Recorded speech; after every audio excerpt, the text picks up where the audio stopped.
K Venu, ഇവിടെ ശശീന്ദ്രൻ ചൂണ്ടിക്കാട്ടിയ ഒരു കാര്യത്തിൽ ഏറെക്കുറെ പൊതുസമൂഹത്തിനും അതേ നിലപാടാണ് ഉണ്ടാവുക. പക്ഷേ ഒരു യോജിച്ച സമരം ഉയർന്നു വരുമ്പോൾ തന്നെ ആദിവാസികൾ വളരെ ചെറിയ ഒരു വോട്ട് ബാങ്കാണ്. രാഷ്ട്രീയ കക്ഷികൾക്ക് അവരുടെ കാര്യത്തിൽ എത്ര കൺസേൺ ഉണ്ടാവുമെന്ന സംശയം ഉയരും, സ്വാഭാവികം.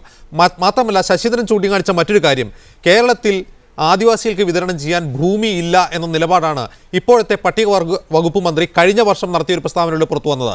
അവർ പറഞ്ഞത് ഭൂമി കണ്ടെത്തിയ ആദിവാസികൾ തരട്ടെ, ഞങ്ങൾ വിതരണം ചെയ്യാമെന്നാണ്. അങ്ങനെയാണെങ്കിൽ ശശീന്ദ്രൻ ചൂണ്ടിക്കാട്ടുന്നു, HML ഉൾപ്പെടെയുള്ള ഹാരിസൺസ് മലയാളം ലിമിറ്റഡ് ഉൾപ്പെടെയുള്ള കുത്തകകളുടെ കൈവശമിരിക്കുന്ന 10,000-കണക്കിന് ലക്ഷക്കണക്കിന് ഏക്കർ ഭൂമി തിരിച്ചു പിടിച്ചാൽ തീരാവുന്നതേയുള്ളൂ ആദിവാസികളുടെ ഭൂപ്രശ്നമെന്ന്. ഒരു ഭാഗത്ത് ഒരു വോട്ട് ബാങ്കായി ഇനിയും പരിവർത്തിക്കപ്പെടാത്ത ആദിവാസികൾ, ജനസംഖ്യയിൽ കുറഞ്ഞ ആദിവാസികൾ, മറുവശത്ത് വലിയ കുത്തക മുതലാളിമാർ. എങ്ങനെ പരിഹരിക്കും സർക്കാരുകൾ, പൊതുസമൂഹം ഇത്തരമൊരു പ്രശ്നത്തെ?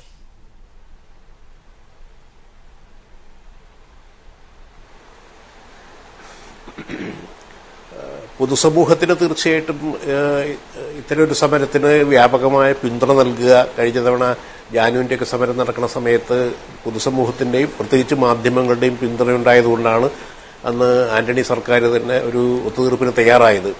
ആ രീതിയിലുള്ള ഒരു പിന്തുണയ്ക്ക് പൊതുസമൂഹം മുന്നോട്ട് വരണമെങ്കിൽ അതിന് മാധ്യമങ്ങൾ മുൻകൈ എടുക്കണം. ഇപ്പോഴെങ്കിലും നിങ്ങളിങ്ങനൊരു ചർച്ച തുടങ്ങി വെച്ചത് നല്ല കാര്യം തന്നെയാണെന്നാണ് എൻ്റെ അഭിപ്രായം. പക്ഷെ അതിനേക്കാൾ പ്രധാനമായിട്ടുള്ളത് രാഷ്ട്രീയ നേതൃത്വത്തിന്റെ തീരുമാനം തന്നെയാണ്. പൊതുസമൂഹത്തിന്റെ പ്രേരണയുണ്ടായാൽ രാഷ്ട്രീയ നേതൃത്വം തീരുമാനം എടുക്കേണ്ടതുണ്ട്. നേരത്തെ കോൺഗ്രസ് MLA പറഞ്ഞതുപോലെ ആന്റണി സർക്കാരാണ് കൃത്യമായി ഒരു പുതിയ സമീപനം ആരംഭിച്ചതെന്നുള്ള ശരി തന്നെയാണ്. ജാനുവിന്റെയും ഗീതാനന്ദന്റെയും സമരത്തോട് ബന്ധപ്പെട്ടുകൊണ്ടുണ്ടാക്കിയ കരാറ് വളരെ പ്രധാനപ്പെട്ട നല്ലൊരു ചുവടുവെപ്പ് തന്നെയായിരുന്നു. പക്ഷെ പിന്നീട് അത് കഴിഞ്ഞിട്ട് ഇപ്പൊ വർഷം 13-14 വർഷമായിരിക്കുന്നു എന്നുള്ളതാണ് യാഥാർത്ഥ്യം.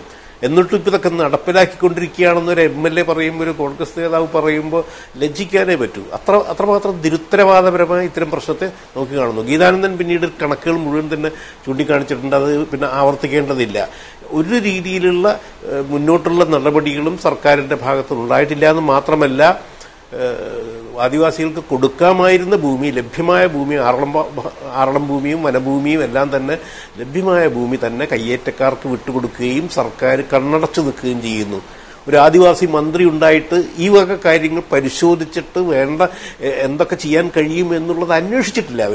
അവരുടെ ഉദ്യോഗസ്ഥ വൃന്ദത്തെ അതിനുവേണ്ടി പ്രേരിപ്പിക്കുകയോ ആ രീതിയിലുള്ള നടപടികൾ മുന്നോട്ട് കൊണ്ടുപോവുകയോ ചെയ്തിട്ടില്ല. പിന്നെ എന്താണ് ആന്റണി സർക്കാർ തുടങ്ങി വെച്ച കാര്യങ്ങൾ ഞങ്ങൾ നടപ്പിലാക്കിക്കൊണ്ടിരിക്കുന്നു എന്ന് കോൺഗ്രസ് MLAക്കൊക്കെ പറയാൻ കഴിയുക? ജനങ്ങളെ കബളിപ്പിക്കുക എന്നുള്ളതാണ്. ഇവിടെ ചൂണ്ടിക്കാട്ടിയതുപോലെ എവിടെയാണ് ട്രൈബൽ മിഷൻ ഒരു സംസ്ഥാന മേധാവി? ട്രൈബൽ മിഷന്റെ ജില്ലാ ഓഫീസുകൾ എങ്ങനെയാണ് പ്രവർത്തിക്കുന്നത്? ഇങ്ങനെ അടിസ്ഥാനപരമായ കാര്യങ്ങൾ പോലും തിരക്കാൻ കഴിയാത്ത ഒരു മന്ത്രിയും ഒരു സർക്കാരും നിലനിൽക്കെ ഇത്തരം അവകാശവാദങ്ങൾ ഉന്നയിക്കുന്നതിൽ എന്ത് ധാർമ്മികതയാണുള്ളത്? ഹലോ, IC ബാലകൃഷ്ണൻ പറയൂ. ഞാൻ ചോദിക്കട്ടെ, ഞാൻ നേരത്തെ CPMന്റെ ജില്ലാ സെക്രട്ടറി ശശിവട്ടം സൂചിപ്പിച്ചു, കോൺഗ്രസ് അല്ല ഇവരെ ജയിലിലടച്ചത്. ഇവരെ ഗവൺമെന്റ് ജയിലിലടയ്ക്കാനുള്ള സാഹചര്യം ഉണ്ടാക്കിയത് CPM ആണ് എന്നാണ് ഞാൻ പറഞ്ഞത്. ഗീതാനന്ദൻ പറഞ്ഞു 50 കോടി രൂപ അനുവദിച്ചപ്പോൾ ആ രൂപ മറ്റ് ജില്ലകളിലേക്ക് ചെലവഴിക്കുന്നില്ല. തീർച്ചയായിട്ടും വ്യക്തമായ കണക്കുണ്ട്. അത് വയനാട് ജില്ലയെ തന്നെ ചെലവഴിക്കുന്നതിന് വേണ്ടി കഴിഞ്ഞ ഗവൺമെന്റ് അനുവദിച്ച തുക ഇംപ്ലിമെന്റ് ചെയ്യപ്പെട്ടത് ഈ ഗവൺമെന്റാ. PK ജയലക്ഷ്മിന്റെ നേതൃത്വത്തിൽ വന്ന പട്ടികവർഗ വകുപ്പാണ്. മാത്രമല്ല, ഇവിടുത്തെ പട്ടികവർഗക്കാരുടെ ഭൂമി പ്രശ്നങ്ങൾ പരിഹരിക്കുന്നതിന് വേണ്ടി 10 ലക്ഷം രൂപ മുടക്കി 25 സെന്റ് വരെയുള്ള വെള്ളം, വഴി, കറണ്ട് ഉൾപ്പെടെയുള്ള എല്ലാ സംവിധാനങ്ങളുള്ള സ്ഥലമാണ് എടുക്കാൻ തീരുമാനിച്ചിട്ടുള്ളത്. അതിൽ വിരാമികളുണ്ടെങ്കിൽ വളരെ വ്യക്തമായി പരിശോധിക്കണം, നടപടി സ്വീകരിക്കണമെന്ന് ഗവൺമെന്റ് സ്വീകരിച്ചു കഴിഞ്ഞു. ഞാൻ ചോദിക്കട്ടെ, കഴിഞ്ഞ 5 വർഷക്കാലം അധികാരത്തിലിരുന്ന LDF ഗവൺമെന്റ് ആദിവാസി മേഖലയിൽ എത്ര % ഭൂമിയാണ് പതിച്ചു കൊടുത്തതെന്ന് അവർ പറയാൻ തയ്യാറാകണം. ഈ ഗവൺമെന്റ് വന്ന് 3 വർഷം കഴിഞ്ഞു. ഈ ഗവൺമെന്റ് കൊണ്ടുവന്ന ആദിവാസി നയം അനുസരിച്ച് പട്ടികവർഗക്കാരെ സംരക്ഷിക്കുന്നതിന് വേണ്ടി ഒട്ടനവധി പദ്ധതികൾ ഉമ്മൻചാണ്ടിയുടെ നേതൃത്വത്തിൽ, ജയലക്ഷ്മിയുടെ നേതൃത്വത്തിൽ നമ്മുടെ ആ നയത്തിന്റെ ഒരു വൈകല്യമായി ഏറ്റവും നല്ല ഉദാഹരണമായി ചൂണ്ടിക്കാട്ടാനുള്ളത് വയനാട് ജില്ലയിൽ തന്നെ വരുന്ന വെറ്റിനറി സർവകലാശാലയ്ക്ക് സുപ്രീം കോടതി പ്രത്യേകമായി അനുമതി നൽകിയ റിസർവ് വനം ആദിവാസികൾക്ക് വിതരണം ചെയ്യാൻ വേണ്ടി അനുവദിച്ച റിസർവ് വനത്തിൽ വെറ്റിനറി സർവകലാശാല പണിതിരിക്കുന്നു. അതായത് ആദിവാസിയേതര ഉപയോഗത്തിന് വേണ്ടി ആ ഭൂമി ഉപയോഗിച്ചുകൊണ്ട് തങ്ങളുടെ നയം എന്താണെന്ന് UDF സർക്കാർ തെളിയിച്ചിരിക്കുന്നു. ഇക്കാര്യത്തിൽ പോലും ഒരു തിരുത്തൽ ഉന്നയിക്കാൻ, ഒരു വിമർശനം ഉന്നയിക്കാൻ UDFിലുള്ള പട്ടികവർഗക്കാരായ MLA മാർക്കോ ഒരു മന്ത്രിക്കോ സാധിച്ചിട്ടില്ല. ഇനി ഞാൻ ചോദിക്കട്ടെ, അത് ഇന്നലെയും അല്ലല്ലോ തീരുമാനിച്ചേ? കഴിഞ്ഞ ഗവൺമെന്റ് കാലം തീരുമാനിച്ചുള്ളൂ. അന്ന് പട്ടികവർഗത്തിൽ MLA-മാരില്ലേ? അന്ന് പട്ടിക സമിതികളില്ലേ? എന്താരും ഉന്നയിക്കാത്തത്? ഞാൻ ചോദിക്കുന്നത്, അവിടെ പട്ടികവർഗക്കാരുടെ പ്രശ്നങ്ങൾ പരിഹരിക്കുന്ന സാഹചര്യങ്ങൾ ഉൾക്കൊണ്ടുകൊണ്ട് തന്നെയാണ് ഇതൊക്കെ ചെയ്തിട്ടുള്ളത്. ഇത് UDF ഗവൺമെന്റിന്റെ തലയിൽ കെട്ടിവെക്കുന്ന സമീപനമല്ല ശരി. ബെറ്റർ കോളേജ് ഏത് വർഷമാണ് വന്നത്? കഴിഞ്ഞ ടൈമിൽ നടപടികൾ സ്വീകരിച്ചതാരാ? അപ്പൊ അതൊക്കെ നമ്മളിപ്പോ കൂട്ടി വായിക്കണ്ടേ?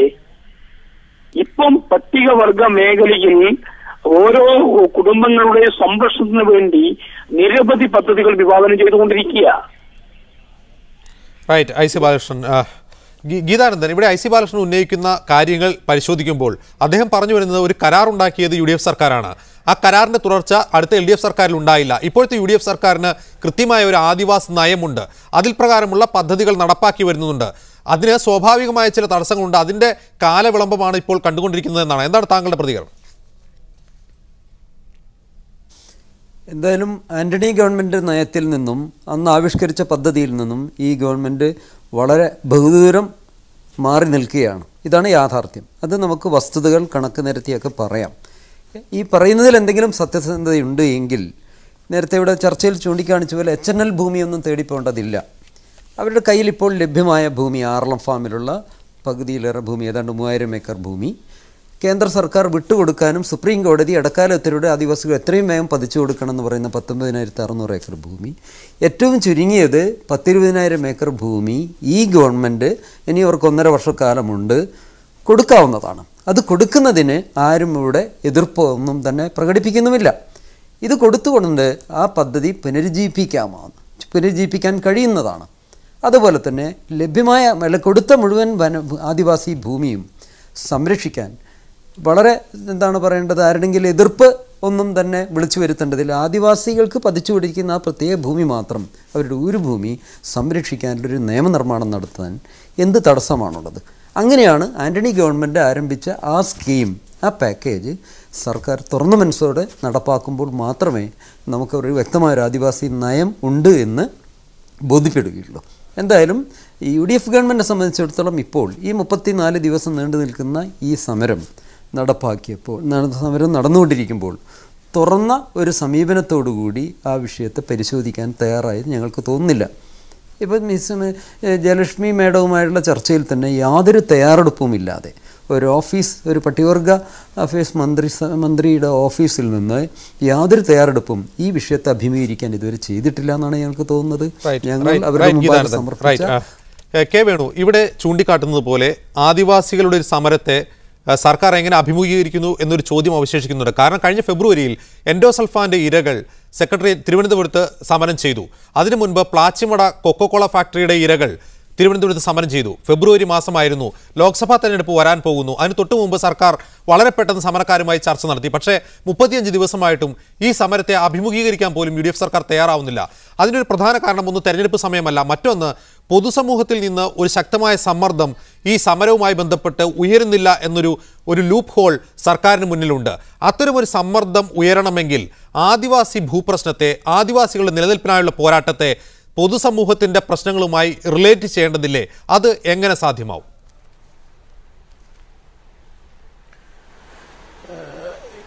പൊതുസമൂഹത്തിന്റെ സമ്മർദ്ദം ഇല്ലാത്തത് കൊണ്ടും തെരഞ്ഞെടുപ്പ് സാഹചര്യം ഇല്ലാത്തത് കൊണ്ടും ആണ് ഇപ്പൊ തൽക്കാലം നടപടിയൊന്നും എടുക്കാത്തത് എന്നുള്ളത് ഒരു വശം മാത്രമാണ്.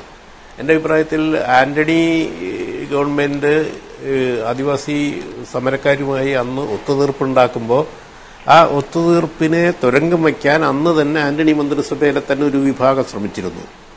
അത് മൊത്തം കുടിയേറ്റ മേഖലയുടെയൊക്കെ മേഖലകളുമായി ബന്ധപ്പെട്ടുകൊണ്ട് ആധിപത്യമുള്ള വിഭാഗങ്ങളാണ്.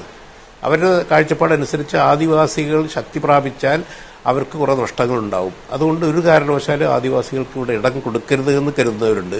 പക്ഷെ അന്ന് ആന്റണി താരതമ്യേന വ്യക്തിപരമായി തന്നെ മുൻകൈ എടുത്തുകൊണ്ട് അതിനെ മറികടന്നുകൊണ്ടാണ് ആ കരാർ ഒപ്പിടാനിടയായത്. അതുകൊണ്ട് തന്നെ പിന്നീടുള്ള നടപടികൾ മുന്നോട്ട് പോകുന്നതിനുള്ള പല രീതിയിൽ തടസ്സങ്ങൾ ആന്റണി സർക്കാരിന്റെ കാലത്ത് തന്നെ ഉണ്ടായി എന്നുള്ളത് ഒരു യാഥാർത്ഥ്യമാണ്. ഇപ്പോഴത്തെ സർക്കാരിനെ സംബന്ധിച്ചിടത്തോളം ഇത്തരം സമ്മർദ്ദ ശക്തികൾക്ക് കീഴ്വഴങ്ങുന്ന ഒരു സമീപനമാണ് പൊതുവിലുള്ളത് എന്നാണ് യാഥാർത്ഥ്യം.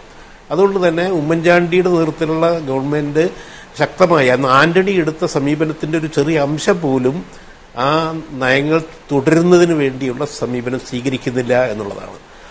അത്തരം ഒരു ഗവൺമെന്റിന്റെ നിഷേധാത്മകമായ സമീപനത്തെ മറികടക്കാൻ കഴിയുന്ന രീതിയിലുള്ള ഒരു സമരം നടത്താൻ ഇന്ന് ആദിവാസികൾ പ്രാപ്തരല്ല. ശരിക്കും അത് സഹായിക്കണമെന്നുണ്ടെങ്കിൽ നേരത്തെ പറഞ്ഞതുപോലെ മാധ്യമങ്ങളും അതുവഴി പൊതുസമൂഹവും രംഗത്ത് വരികയും ഇത് കേരളീയ സമൂഹത്തിന് മുഴുവൻ അപമാനകരമാണ് ഇത്തരത്തിലുള്ള ഒരു അവസ്ഥ എന്ന രീതിയിൽ വിഷയം കൊണ്ടുവരേണ്ടതുണ്ട്. പൊതുസമൂഹമായിട്ട് ബന്ധിപ്പിക്കുക എന്ന് പറഞ്ഞൊരു പൊതുസമൂഹത്തിന് ഉത്തരവാദിത്തമുണ്ട് ഇവിടുത്തെ ആദിവാസി സമൂഹത്തെ സംരക്ഷിക്കുക എന്നുള്ളത്. സി കെ ശശീന്ദ്രൻ, CPM-നെ സംബന്ധിച്ച് വയനാട്ടിൽ അതിശക്തമായ സമരം ആദിവാസികളെ അണിനിരത്തിക്കൊണ്ട് ആദിവാസി ക്ഷേമ സമിതിയും മറ്റും നടത്തുന്നുണ്ട്. പക്ഷേ സംസ്ഥാന തലത്തിൽ തന്നെ ഒരു അവബോധം CPM ഒരു പാർട്ടി എന്ന നിലയിൽ സംസ്ഥാന തലത്തിൽ ഈ വിഷയം ഉയർത്തിപ്പിടിക്കും, അത് അസംബ്ലിയിൽ ഉന്നയിക്കും, സംസ്ഥാന തലത്തിൽ തന്നെ സമരം ഉയർത്തിക്കൊണ്ടുവരുമെന്നുള്ളൊരു നിലപാട് സ്വീകരിക്കാത്തത് ഈ സമരത്തിന്റെ ഒരു ബലഹീനതയായി കാണാൻ കഴിയില്ലേ? അങ്ങനെ ഒരു നിലപാട് ശരിയല്ല. ഈ വരുന്ന ആഗസ്റ്റ് 25-ാം തീയതി സംസ്ഥാന സെക്രട്ടേറിയറ്റിന് മുമ്പിലേക്കും കേരളത്തിലെ മുഴുവൻ ജില്ലാ ആസ്ഥാനങ്ങളിലേക്കും ആദിവാസി ക്ഷേമസമിതി ഒരു സമരം പ്രഖ്യാപിച്ചു കഴിഞ്ഞിട്ടുണ്ട്. വയനാട്ടിലാവട്ടെ ആ സമരം കുറേയും കൂടി ശക്തമായ രീതിയിൽ മുന്നോട്ട് കൊണ്ടുപോകാനാണ് ഞങ്ങൾ ആലോചിക്കുന്നത്. ആ അടിസ്ഥാനത്തിൽ ആദിവാസികളുടെ പ്രശ്നങ്ങൾ പരിഹരിക്കാനുള്ള നിലപാട് കേരളത്തിലെ ഗവൺമെൻറ് സ്വീകരിക്കണം. ഇപ്പോൾ ഗോത്രമഹാസഭ നടത്തുന്ന സമരം അവർ ഉന്നയിക്കുന്ന ആവശ്യങ്ങൾ തികച്ചും ന്യായമാണെന്നുള്ളത് കൊണ്ട് ഒരു ജനാധിപത്യ ഗവൺമെൻറ് ഉത്തരവാദിത്തമാണ് അവരുമായിട്ട് ചർച്ച ചെയ്ത് പ്രശ്നങ്ങൾ പരിഹരിക്കാൻ കഴിയുമോ എന്നുള്ള ആലോചിക്കുക എന്നുള്ളത്. സംഘടനകളുടെ ചിലപ്പോൾ അഭിപ്രായ വ്യത്യാസങ്ങളും കാര്യങ്ങളെല്ലാം ഉണ്ടാകും, അതൊക്കെ രണ്ടാമത്തെ കാര്യമാണ്. പ്രാഥമികം അവരുന്നയിക്കുന്ന ആവശ്യങ്ങളുമായി ബന്ധപ്പെട്ടുകൊണ്ടാണ്. അത് 100% ശരിയാണെന്ന കാര്യത്തിൽ യാതൊരു തർക്കവും ഞങ്ങളെ സംബന്ധിച്ചിടത്തോളം സമയക്കുറവുള്ള ഇടപെടുകയാണ്. ഗീതാനന്ദൻ, ഈ ആദിവാസികളുടെ സമരം ഗോത്രമഹാസഭ അതിന് നേതൃത്വം നൽകുമ്പോൾ മറ്റ് സംഘടനകൾ, മറ്റ് രാഷ്ട്രീയ കക്ഷികൾ, പൊതുസമൂഹം ഇതുമായി റിലേറ്റ് ചെയ്യുന്നതുകൊണ്ട് ഈ സമരത്തെ എങ്ങനെ മുന്നോട്ട് കൊണ്ടുപോകാം എന്നതിനെക്കുറിച്ചൊരു നിലപാട് ഗോത്രമഹാസഭയ്ക്കുണ്ടോ?